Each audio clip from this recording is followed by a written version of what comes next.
Hi, everybody. It's Miss Jen, and you're here for Talkin' Shop, where we love to talk to people about what's coming up and is very important for you to know about in the comic book world. For a long time, Free Comic Book Day has kind of reigned supreme as the time you mark on your calendars to absolutely go to your local comic shop. And then there's been this other event called Local Comic Shop Day, which has been kind of disorganized. Some people do a whole bunch of stuff for it, and some people just put out the 3 books they bought or whatever. We're ending all of that. We're making sure that Local Comic Shop Day has amazing things for you to want to go see and do at your local comic shop. And along with that is like some very important people that have helped make this happen. I'm going to talk to some folks from ComicsPro, which is kind of like taking the reins of this event. So it has somebody as its focus, its planning, and these people are so smart. I do want you to get to meet these amazing people, Shannon and Kate. Welcome on. Hello. Hi. We have in our presence at least one Eisner winner. No. Celebrate. No. Different one. No. Oh, well, I'm just going to say you are next. It is one of those things that, like, for anyone that has a local comic shop that gets nominated to such a thing, is you could probably do about the same entry every single year. And since the judges are different, what they're looking for is a little different. So you can be the best store in the entire world, but it's just what they're looking for that year. It's like I always know it's not me. When I look at the videos that are put in, I know it's not me. It's y'all. I love your videos and your store. They're so good. Don't discredit yourself, Jen. You are such a rock star. You are one of my people that I look to as a huge influence in the industry all the time. And it's true. You have great display ideas. Not all of us had claymation in ours, so. That was above and beyond and totally crazy. Definitely go check out Bad City's Eisner video this year. It's crazy. There's claymation. I got lucky that I married a filmmaker. See, they know how to be creative. I think this year, honestly, I was approached this last year by someone, I think he's still in high school, honestly, who is into making film. He could be in early college. He's pretty young. And he offered to make us a video. We talked about it, and then I just totally forgot about, until it was too late to be like, hey, can you take on this giant project? I think I'm just going to let the younger generation make something. It's like my old self obviously isn't doing it right. Oh, but it's crazy. That is definitely one of the craziest parts of the process is making that video and just trying to come up with something new and exciting each year. And this year for us, we were like, I was like, I just want to have a Mr. Rogers themed video. And you know what? It was you, Jen. You yelled out, if she feeds the fish. And I was like, I didn't feed the fish. Oh my God. We actually have a fish too, right there in the doorway. Why didn't I feed the fish? That's the piece that's missing. So it was, that's all I could think about from then on.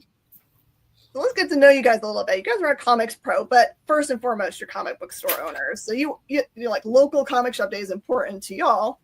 Give everybody a little background about how long you've been in comic books, maybe a little origin story. Shannon, you want to kick us off? Yeah, sure. So personally, I've been reading comics since the 80s. I actually, I grew up on Riverdale Street, so I thought that I lived where Archie and Betty and Veronica and all of them live. Except I was in an inner city of a large city, and it was very different than the cute, amazing, wonderful neighborhood that they live in. So I was like, their side of Riverdale is way different than mine. No mall shots. So yes, so different. But so I would steal my brother's actual floppies and read his superhero comics all the time. And I just kind of really loved comics. And then I didn't start getting my own and start going to the comic store regularly until I was after college. And I started going all the time. And then I actually became a professional cosplayer. And I spent most of my time at comic conventions. Yeah, I would do about anywhere from 20 to 40 conventions a year all around Texas. And just, I did that so much. And it actually started that a comic store asked me to come out for Free Comic Book Day. And I'm going to shout them out. Shout out to Dragon's Lair in Austin. They had me come out and do cosplay for them and help with their line control. And that was like my first time going to a Free Comic Book Day at all. And I was like, whoa, this is so cool. And I got to spend the day at the store and just get to talk to people all day about comics. I thought it was the most awesome thing ever. And then they kept bringing me back in for other things. And I was like, I feel like I work at a comic book store. And then I was like, that would be the coolest job. And I was working in the like traditional book industry. I was working for book people in Austin and volunteering at a toy museum, and that toy museum ended up putting a comic store in as a gift shop. And I went in and was like, hey, do you guys aren't marketing your comic store? Do you guys not know how to do marketing? Do you need a marketing person for your comic book store? And they were like, do you know marketing? And I was like, yeah, can I come in? And so they brought me in to work in there. They were like, we'll let you do an event. If you can get people to come to this event, we'll let you like become the marketing person for the store. And I got 75 people to come to an event.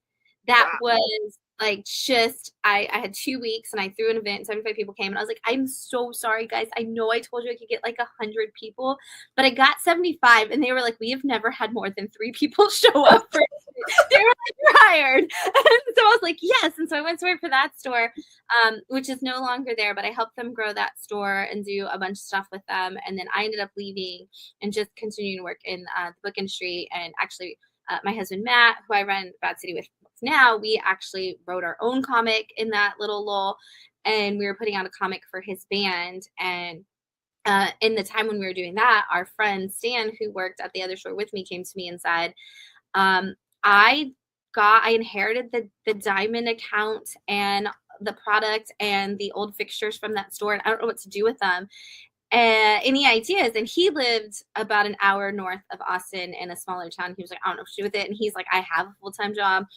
And I made this binder with Matt that was like, this is what I would do with 72 boxes of comics, and how I would like build it from like 72 boxes in a storage unit into a nonprofit comic book store where we teach kids all this stuff. And we went to eat dinner with Stan, and Stan was like, okay, just do it. And so I was like, okay, so gave us all the stuff, and we were like, we're gonna go on this adventure. And so we started Bat City as a delivery service. We did conventions on the weekends, and then we would actually do previews orders at the restaurant that Redneck by Donnie Cates is based off of. And we would do a preview. Yeah, because Matt and Donnie used to work there together. Matt ran their open mic, and Donnie was the cook making the cheeseburgers in the kitchen. Has he always been like so high energy? Because that kid, man. Yes, 100%. And so we would do orders there, and we would then drive them to people's houses and charge them on Square. And we were still living in our apartment and working day jobs, and our apartment lease was up, and we were like, what if we rent a place that we can live in and run a store out of? And so in Austin, that's not hard to find. You just throw a rock and you can find something that's live work, because that's part of the, as you know, Jen, the Texas state code is that they want you to be able to start these small businesses. And so we did that. We opened the brick and mortar location Halloween weekend 2019, got everything off the ground, and then immediately shut down again.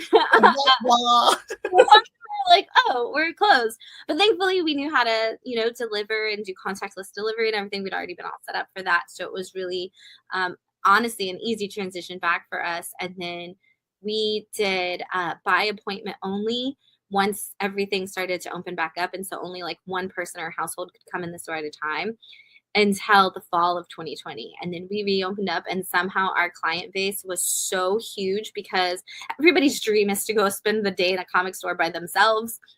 And so having that like appointment only thing grew our fan base so much, because everybody is like, I can go to this comic store and there's nobody else there.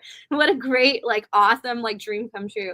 And so we had this massive client base when we reopened. And so we were in Austin for a few years, and then everything in Austin went insanely upside down in pricing and existence. And our landlord wouldn't renew our lease because she was going to sell our space to a developer to turn it into a parking garage. And so we had to find a new place to move, and we moved all the way to Florida. And so now we are about 17 minutes max in a traffic-y day away from CGC, which is really cool. But yeah, the whole thing is, the whole store is a 501c3 nonprofit. So we run a full comic store, no games, no cards, comics, graphic novels, trade paperbacks, novels, a massive kid section that looks like a cave. We do grading and pressing and all of that as well. But everything that comes into the store helps us fund our nonprofit organization, which is End Goals, which is to teach reading, writing, and art skills to kids, teens, and adults. And it's all done through comic books. And so we create curriculum that we use here on site, but we also use it with schools, libraries, different organizations. We, helped start that Girl Scout comic creation badge. We work with the Scouts. We work with Boys and Girls Club. We just actually completed a comic book with the Bradenton Marauders, which is the minor league team of the Pittsburgh Pirates that helps kids learn about baseball and our city, but then they actually also get to learn about making comics, because at the end of each page they have to make their own the last panel of the page, and so they learn that storytelling and art skills at the same time. And so it's just things like that constantly that we're working to do, because we know that kids love comics. And not only does that give us as retailers another generation of people who will constantly forever love the medium, but it also, as humans, gives us a generation of kids who are passionate and creative and kind and want to learn and grow and love reading and help others. So that great vision that you got to do what you said in your notebook. Yes, that was very, that was very like the key. I was like, they have to do this. And I had a 5-year plan that I accomplished in 6 months, and was like, okay, now what? I've got to make that way bigger. I apparently made that goal too small and didn't. So it's been a massive like growth of what we can do for both of those things. What's the unique thing we can do on the comic retail side, but what are unique ways that we can just get people excited about reading and art and learning, and take down that barrier wall that goes into all of that, which is a whole nother, there's literally a TED Talk worth of information. And you can find the link to that on our website where I did that TED Talk. So, but yeah, there's so much that goes into education, and so many reasons why comics are one of the most valuable resources for education. And I love that everybody on this interview right here is already doing so much to make that happen for kids and get them excited.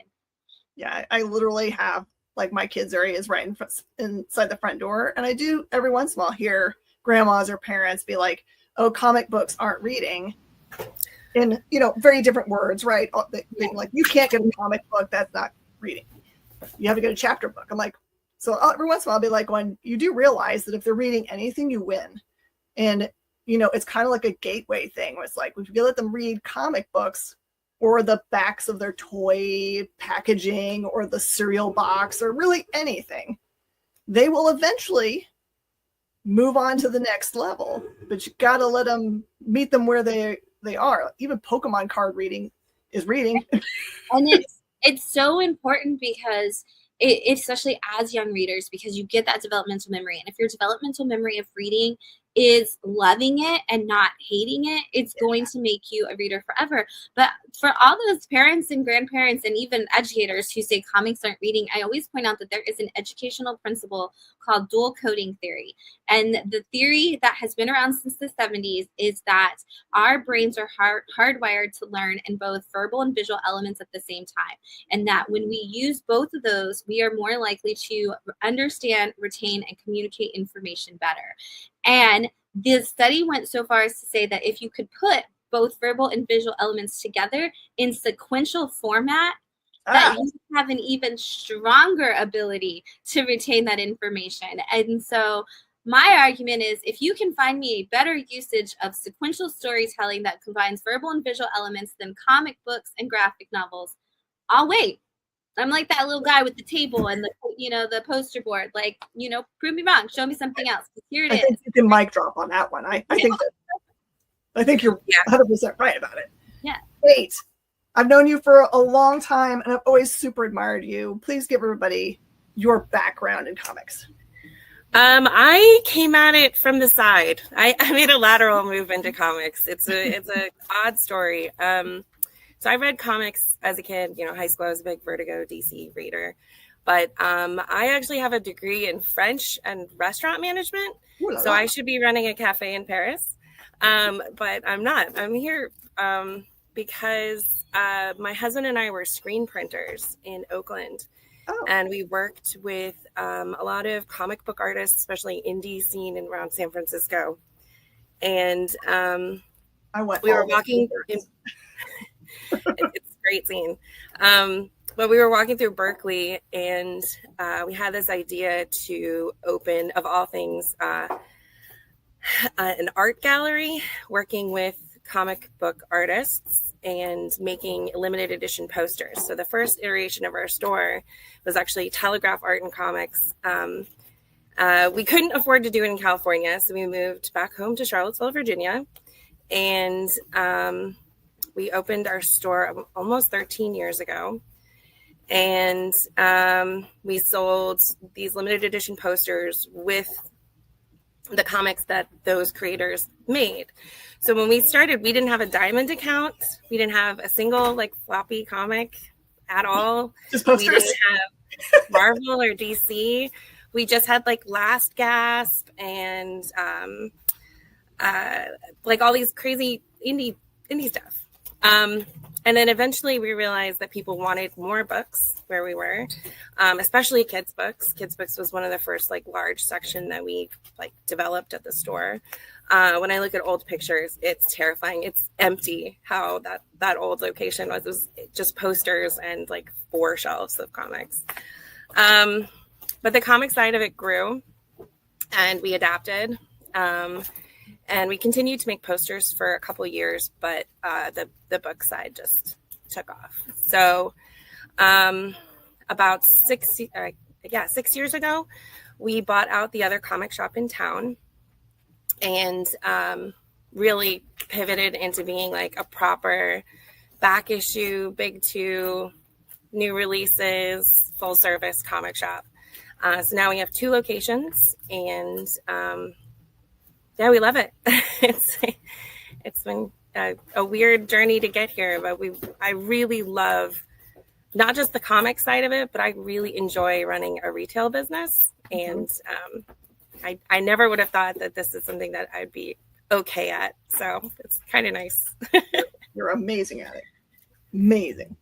Okay, will you explain, Kate, a little bit about what ComicsPro is? Because people that aren't members of it and are regular people would be like, I don't know what that is. It sounds legitimate.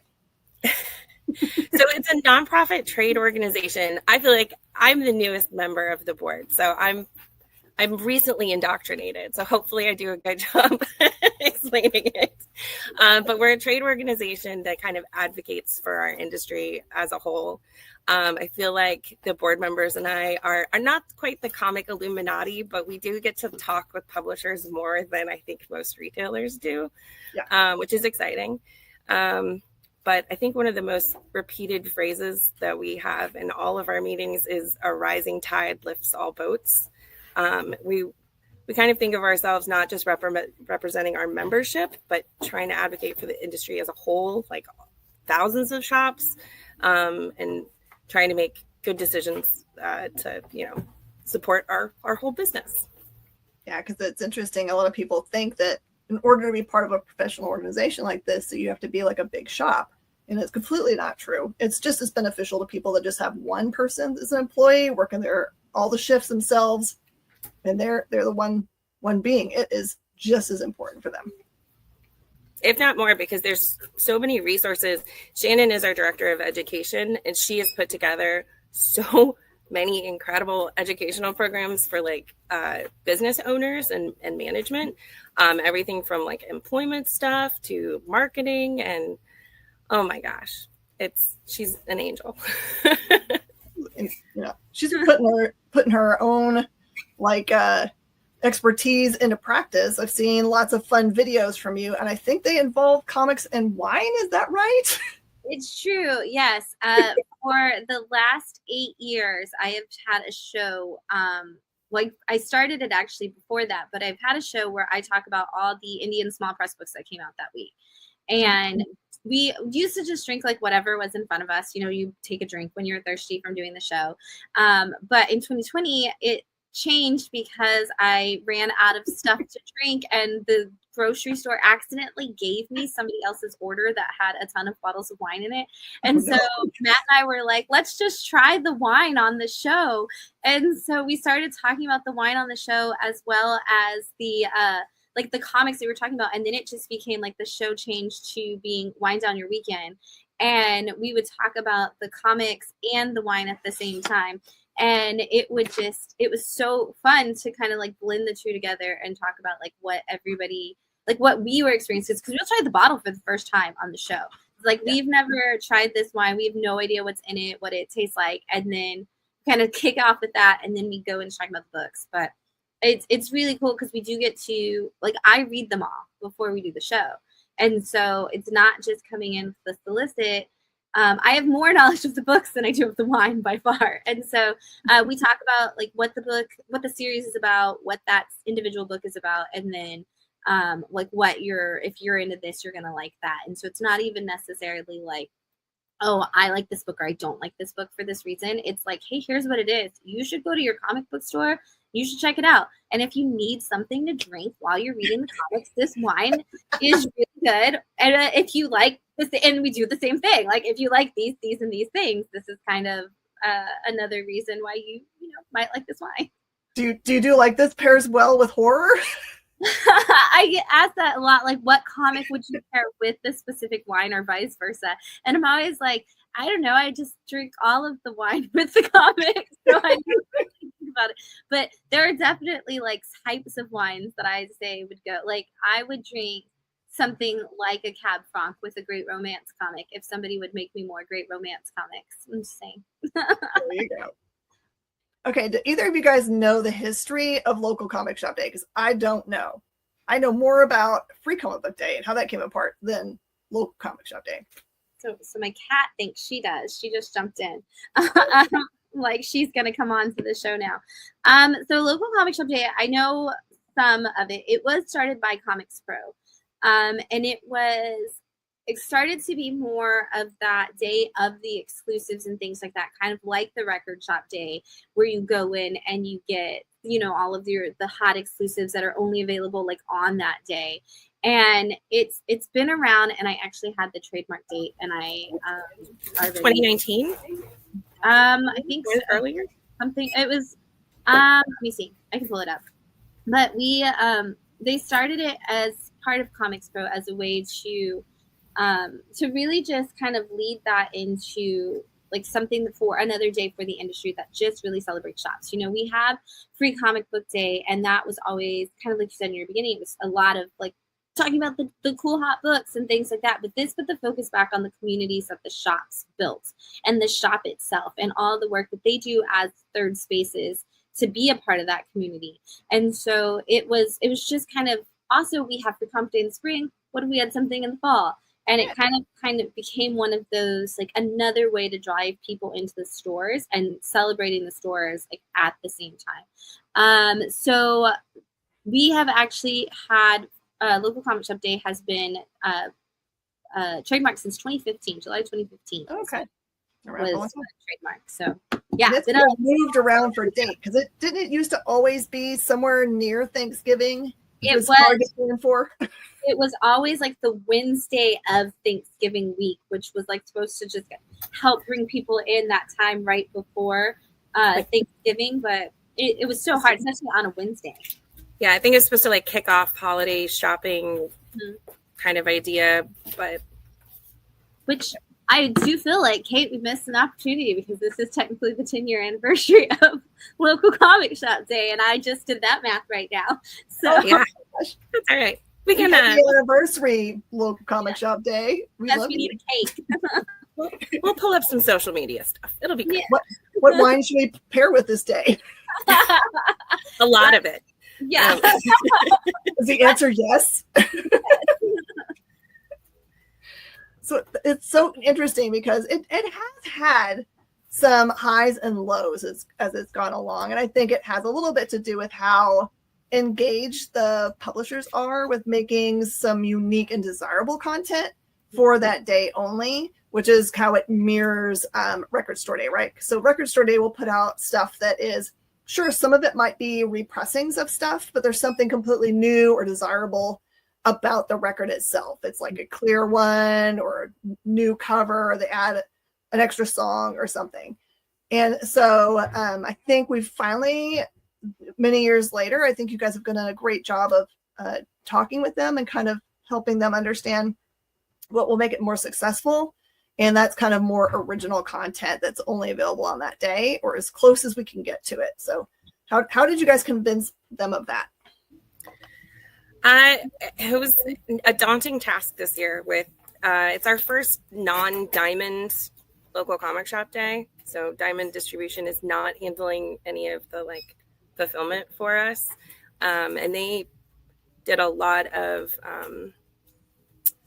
work behind the scenes, especially making sure that the exclusives that were for local comic shop day went only to stores that were like signed up participants. And the landscape is definitely different for publishers this year. There's a lower kind of barrier to entry there. We worked really hard with Penguin Random House and Lunar and a bunch of actually self-distributed people to kind of coordinate and take a much more active role in logistics than we did before. And because of that, we did get, I think, a nice breadth of different exclusive items. But I'm hoping that in the future we can do more. I feel like we can do more. I'm really excited by what we have, and the fact that smaller publishers like AMP and Dren and they get to have their name up there with Marvel and DC and Image and Oni, and it's a big opportunity for smaller publishers. It's like, in addition to representing comic shops and highlighting the fact that they're, the cultural hubs, the third space, we also get to have that publisher side where we're helping like the smaller publishers. They're also small businesses. And also like the creators that are, I'm struggling with how to put it into words. Shannon, help. I mean, you're doing great. So Kate did an extraordinary job too, because Kate works with all these publishers to get that out there. And so super shout out to Kate. But yeah, just to give that, like, you were talking about the smaller publishers. ComicsPro has an exclusive for local comic shop day this year.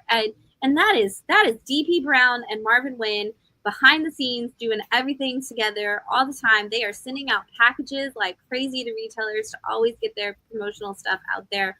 I mean, Marvin has sent action figures of the Edge that he had like prototypes made up so he could send out to retailers and t-shirts. And they're doing all of that, and they're putting all that money in there all year long, hoping that retailers are getting it and that they're seeing it and that they're sharing it with customers. And now, like Kate said, you put it on something like Local Comic Shop Day. Now you're on this website that everybody is checking to see what the exclusives are when they go to their store, and you're getting that recognition. And it's like, whoa, I didn't check this book out. I didn't know what this was. Is this new? Is this is exciting? I want to check it out, see what it is. And so it does get that recognition to smaller publishers and also upcoming ones. Ignition had an announcement that they were a part of it before they even had a book out. Right. And it was like, well, it's so cool you get to give that. And the same with AMP. AMP launched this year too, and they already have exclusives and things like that coming out. And so it's really cool to see all of that kind of come together to be something that helps promote those publishers and promote their connection with comic shops. Because I think that, like Kate said, sometimes people just kind of think it's just Marvel and DC, and it's like, hey, look at all these other things. And also not just the traditional comic floppy publishers, but you've got Scholastic and you've got Harper and you've got those book publishers who make graphics coming in and being a part of it too. And so it's great to say, hey, all this is in a comic book store. I think some of our most enthusiastic publisher participation has been from kids and young adult graphic novel publishers, Scholastic, Macmillan Kids, HarperCollins, Webtoons is huge with young adult, and they're participating. And I think they recognize that events like this kind of help spread enthusiasm for our business and our art form. And it's a way of reaching new readers. And long term, that's good for everybody. It's good for literacy rates, and it's good for our store's business. And I think a key in making this a successful event has always been about communication, right? So your local comic book store can communicate with you that they're going to be doing this, that, or the other. There's going to be definite different levels of people's ability to do crazy stuff. Though, like Captain Blue Hen might have, a bouncy house and, face painting and whatever Joe's going to do. I'm sure it's spectacular. And then, your little bitty local comic shop might just be like, we have all of the exclusives for you, and we have a local creator that's going to come and sign.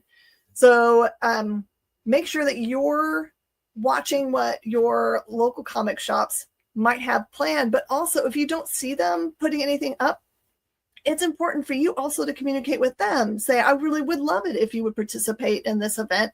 Maybe they're not as tied into social media as like Planet is. Maybe they actually, are spending all their time making sure the store stays together.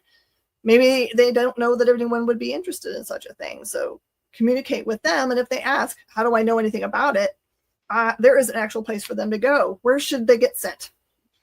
Yeah, there is localcomicshopday.com is the website. It's got all of the participating stores on both a map and a list function. So however is easier for you to do your search to find your store, those are both available for you on there. And as stores want, one of the things, like if you are a retailer and you're participating, you can actually add in what your event is going to include to that map function. And so when they click on your name, they can actually see what you're doing at your store. And it is going to vary. There's going to be some people who, like you said, just have the exclusives available. And there's going to be some people who definitely have things like bouncy castles. Yep. All about space. How much space do you have? Yeah, we don't have enough space. We're moving it out halfway outdoors this year. We're setting up a big tent in the parking lot for a comic and zine maker market and bringing in comic makers and local artists. And so we're expanding beyond our physical limitations this year. I can't remember what event it was we went to, but I was in California, and there was a cool comic book shop that was kind of almost in like a industrial park, but they had their entire like parking lot in front. They had like lined with almost like an open air market, but like a bunch of people autographing. They had some really top creators out there, but then also just people selling their collections, and that was a lot of fun. I love making markets. Like we don't have a lot of parking lot space, but we'll fill that up. And then we have the side of our building is its own sidewalk. That's just, it's our property. And so we'll fill that whole sidewalk. And then the front, which we don't use, we enter through the back because we're on like a really busy street that doesn't have front parking. The front part of the building, we'll block all of that with vendors too. And so it's just this like massive carnival around the store essentially of vendors and things. And it's so great because it draws people in, but also it feels so cool to get to go to, like you said, you go to these markets and you're like, wow, this is just a ton of people who love comics congregating around doing stuff. And we'll get crazy like this. We're also doing like a zine and a creator fest for local comic shop day. But in November, we host a chili cook-off every year, and we put out carnival games out there. And then we have chili makers all along the side of the building. And it's like, you can do anything. It doesn't have, we call it Chili Con Comics so that it, goes with the comic theme. But it's like, you can, it's a space, it's a venue. It can be anything you want it to be. And comics are for everyone. So what kind of events does everyone enjoy? What are some things you can do that are different and exciting that, really draw people in? Our chili cook-off started because we got hit by a bunch of hurricanes back to back, and people needed spaces to go because everything was closed, and they needed a place to find food and things like that. And we were like, look, we can have food and activities for families, and they have something for them to be at all day that's free. And it's like, it's just come out and be at the store. The store here is here.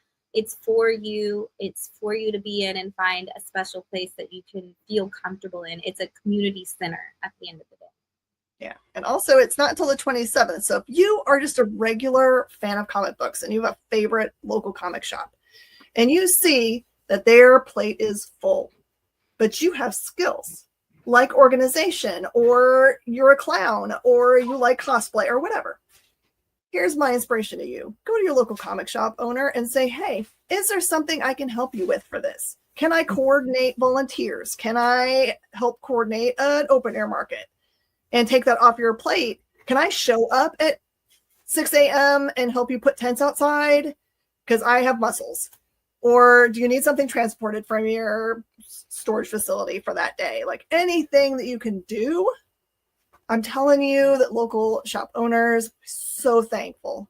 They don't know how to ask, and they may not know they need that help.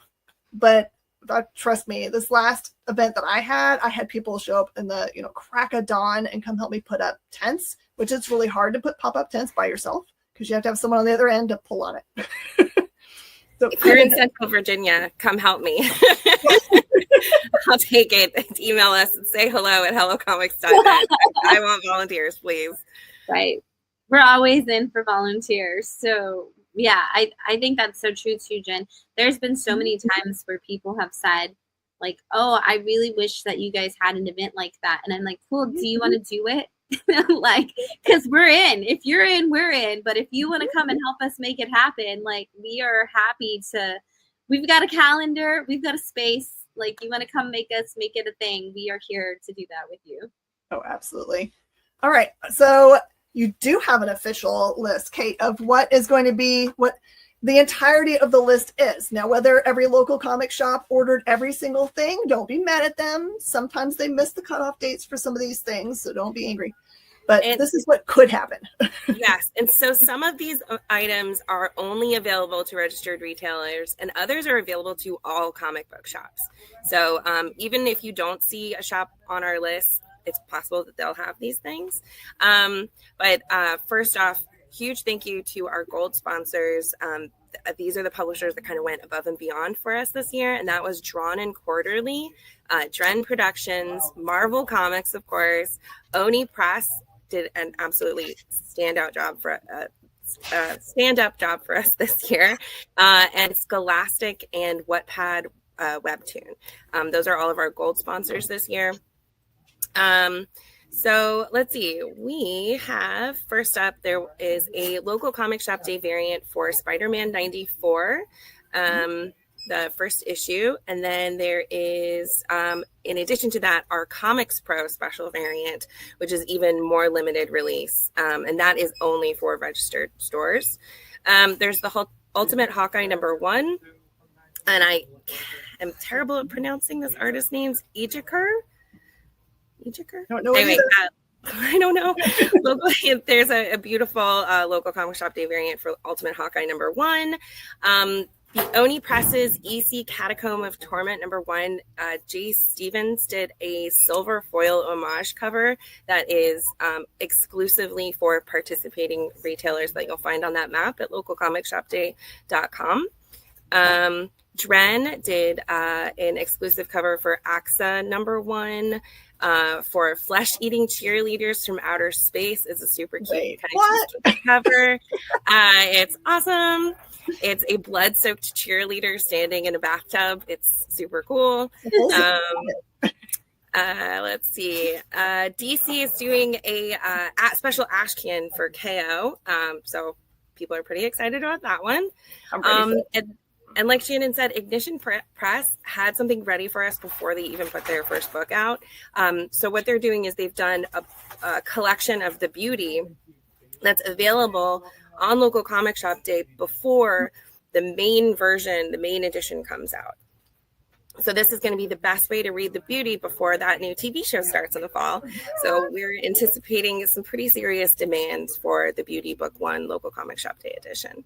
AMP has got, Pete Woods did a cover for The Desk, #1. They've also got Stake Presents Jessamy.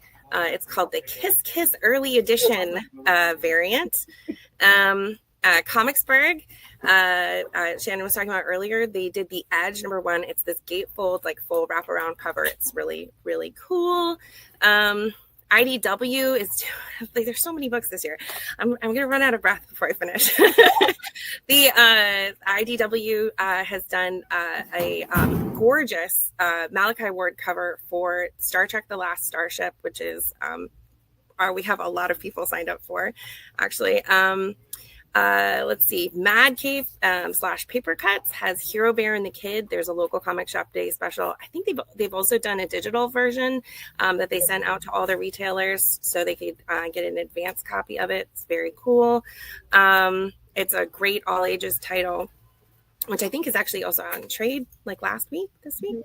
Yeah. Let's see. Tiny Onion has a really great cover for Everything Dead and Dying. There is a local comic shop day variant there with spot gold foil that is so pretty. It's so pretty. It's so pretty. And then there are things that publishers have just given for free. Like the first registered stores actually get gifts from publishers. So not everybody is going to have these, but a lot of shops do.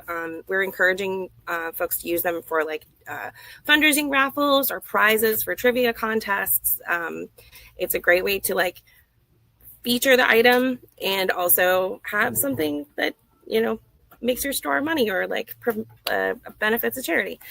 So Scholastic sent out an amazing package of kids books. Let's see. So let me go to my list. It's the 20th anniversary local comic shop day giveaway. So it's got totes and books and galleys and all kinds of great stuff. And some book plates for Cartoonist Club signed by Raina Tellemeier and Scott McCloud. So that is huge. Wow. We're very excited about that. Only a few shops got those. Drawn and Quarterly sent out omnibuses of John Stanley's Melvin Monster. It's a really great all ages title. It's absolutely adorable. My son loves it. So definitely recommend that one for prizes for kids' activities. HarperCollins sent out a Warriors pack for the release of the third graphic novel. So that is also exciting. Minor Threats is doing a promo pack. They're from Dark Horse. Dark Horse is sending out a promotional package to the first 100 registered stores.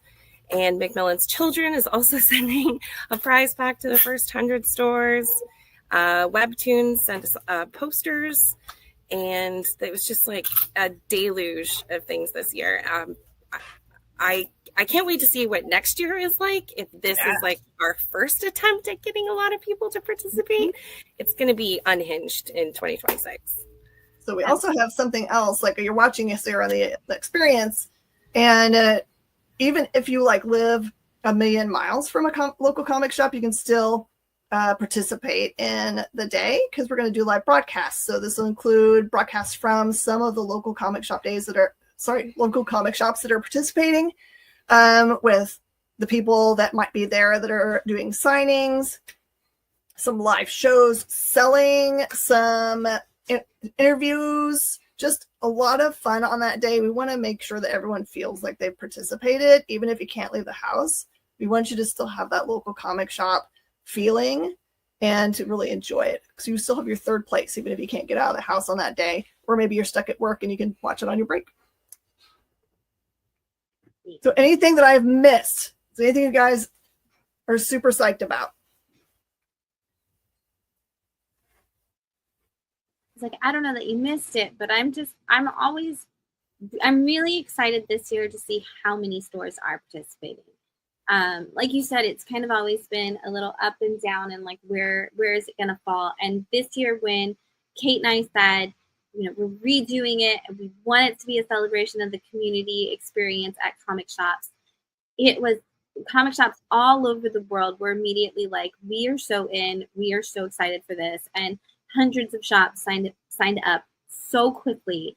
And we were just like looking at the numbers of shops signing up, rolling in, and we were just like so excited because we did, we announced it to the retailers at the end of the spring, beginning of the summer, that we were changing up and we were going to make it this way. And retailers just are always just it's so amazing to see and so fascinating to see what comic shop retailers can do. You said, like, whether there's one person running the shop or there's 100 people running a shop, somehow comic shop like staff members are just magical. Like every comic shop's like Mr. Megorium's Wonder Emporium, right? Everybody's just creating something. And it was just so cool to see. And I'm so excited to see all the different things. We've seen stores that are teaming up with every other comic store in their city to make store crawls and massive events.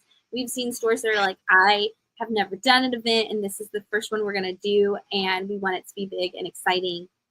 What can we do? What are some ways we can do it? We're seeing publishers and creators just reaching out to stores saying like, hey, we want to go to your area. We want to be in your space because we know that space hasn't seen people out there in a while or ever. And so it's just been so great to see this community, the internal side of this community, work so hard to give the external side of this community this incredible experience. And it's just kind of built that side of the community even closer together too. And it's like we became this one massive comic experience together through this event as we started to build it up. And that's just been fascinating and incredible to see and to be a part of and to have these conversations with people. It's just been so cool. I know the one thing I forgot to mention that was a pretty spectacular thing, and I don't even know if we're officially allowed to say it. Are we allowed to talk about the movie premiere we're going to have on the day, broadcasting live? I hope so. I'm like, I think that's a Kyle question or me. I don't know whether or not you're allowed to. So this amazing gentleman named Wes has put together this really awesome, I think it's already award-winning. Yes, it was. Shopping for Superman. And it's gotten lots of buzz. We're actually going to show it live on that day and then go to an event where they had just shown it live also. And they're going to be the people that are involved in it are going to be there, right? No, maybe we're going to figure out the logistics on it. Logistics are always hard, right? We've got to figure out if we have, the equipment. It's a great documentary. Shannon and I saw it at San Diego Comic-Con, and it's super well done and it's fascinating. I learned stuff about our own industry that I did not know, and it was just eye-opening. Yeah, so good. Wes did an amazing job, and I can't wait for everybody to see it. Absolutely. Well, okay. Just make sure you guys are paying attention. You want to go on September 27th and find local comic shops that are participating. And you can obviously go to the website and see what's going on and where. There's a lot of walkthrough videos from stores that they've started to post, or pictures of interiors. So if you were like, I don't know, I've never been in a comic book store, I'm kind of terrified. You might, if you saw the inside of one, like Kate's gorgeous one behind her, then you'd be like, oh wait, that looks just like a regular store. And those people are normal people. Excellent. I'll fit right in. All right, everybody. Thank you so much. You guys, thank you for giving time of your day. I know you guys are both working hard. And thank you for all of the work you put into the event. Trust me, from somebody that has my life is full all the time, I know how hard it is to fit extra stuff like this in. And I think it's worth it. It's been a fun project. I'm like I said, I cannot wait for September 27th. It's gonna be great. Good.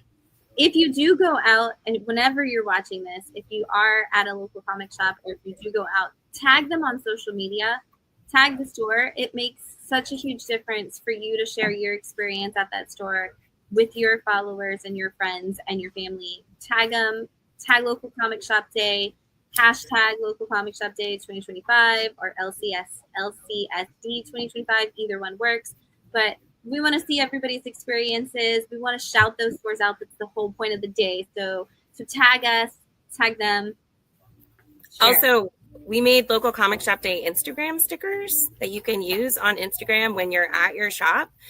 So when you open the sticker menu, just search @LCSD25 and it'll pull up all these like custom Local Comic Shop Day stickers. So let's get those trending.